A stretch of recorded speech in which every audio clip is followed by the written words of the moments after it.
Tudo que comemos se reflete de alguma forma no nosso comportamento e saúde, não é?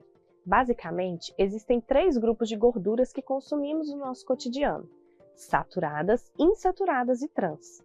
Dentre os grupos, as gorduras insaturadas devem ser priorizadas na alimentação e podem aumentar o HDL no sangue.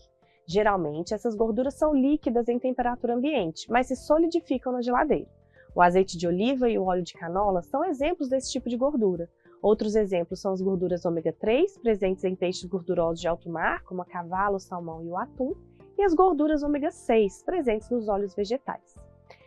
Dietas que favorecem o consumo equilibrado do grupo de gorduras mencionadas como prioridade na alimentação poderão.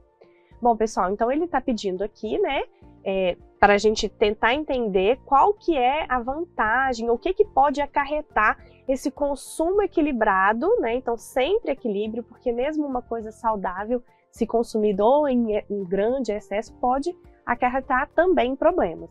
Então ele está falando do grupo de gorduras mencionadas. Ele fala de 3 tipos que a gente tem, né? As saturadas, as insaturadas e as trans. Só que aí ele especifica que são as gorduras insaturadas que devem ser priorizadas. Por quê? Porque elas podem aumentar o HDL no nosso sangue. E aí ele vai dando exemplos, né, de quais são os alimentos onde a gente encontra essas gorduras insaturadas. Essas gorduras insaturadas, né, elas são também conhecidas como gorduras boas. Por quê? Elas tendem a aumentar esse HDL aí, que a gente chama de colesterol bom, que ele, no nosso corpo, vai ter um efeito protetor do sistema cardiovascular. No passado, né, gordura era sempre associada a problemas desse sistema, problemas de coração. Hoje a gente sabe que essas gorduras boas, né, as insaturadas, elas têm esse efeito protetor, ok? Então a gente precisa procurar uma alternativa que esteja ligada a esse tema, tá? Então vamos ver. Então, o consumo equilibrado de gorduras insaturadas pode aumentar o acúmulo de glicose no sangue? Bom, gente, essa está errada porque a ingestão dessas gorduras não está relacionada, né, ao aumento da produção de glicose no sangue. Então, as gorduras insaturadas, como a gente falou, elas são benéficas para a saúde cardiovascular, né?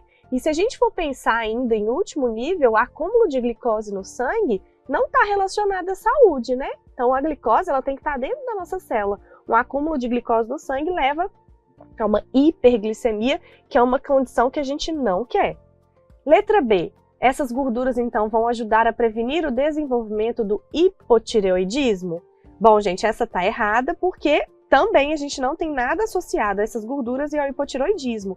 Isso aqui é um distúrbio do nosso metabolismo que está associado, né, ao iodo, ao consumo do iodo. Então, a deficiência do iodo na dieta pode levar ao hipotireoidismo, além, né, de questões hereditárias ou doenças autoimunes, entre outros fatores. Mas aqui não é consumo de gordura, né? A gente poderia associar o consumo de iodo. Letra C. Essas gorduras, então, poderiam auxiliar na redução dos níveis do colesterol LDL? Bom, gente, então aqui, né, já tem um tema, nós estamos falando de gordura e entra agora de novo um colesterol. Então, esse colesterol LDL, né, ele é o que a gente chama de colesterol ruim, diferente lá do HDL, então, que seriam as gorduras boas. Esse aqui é o que a gente chama de ruim.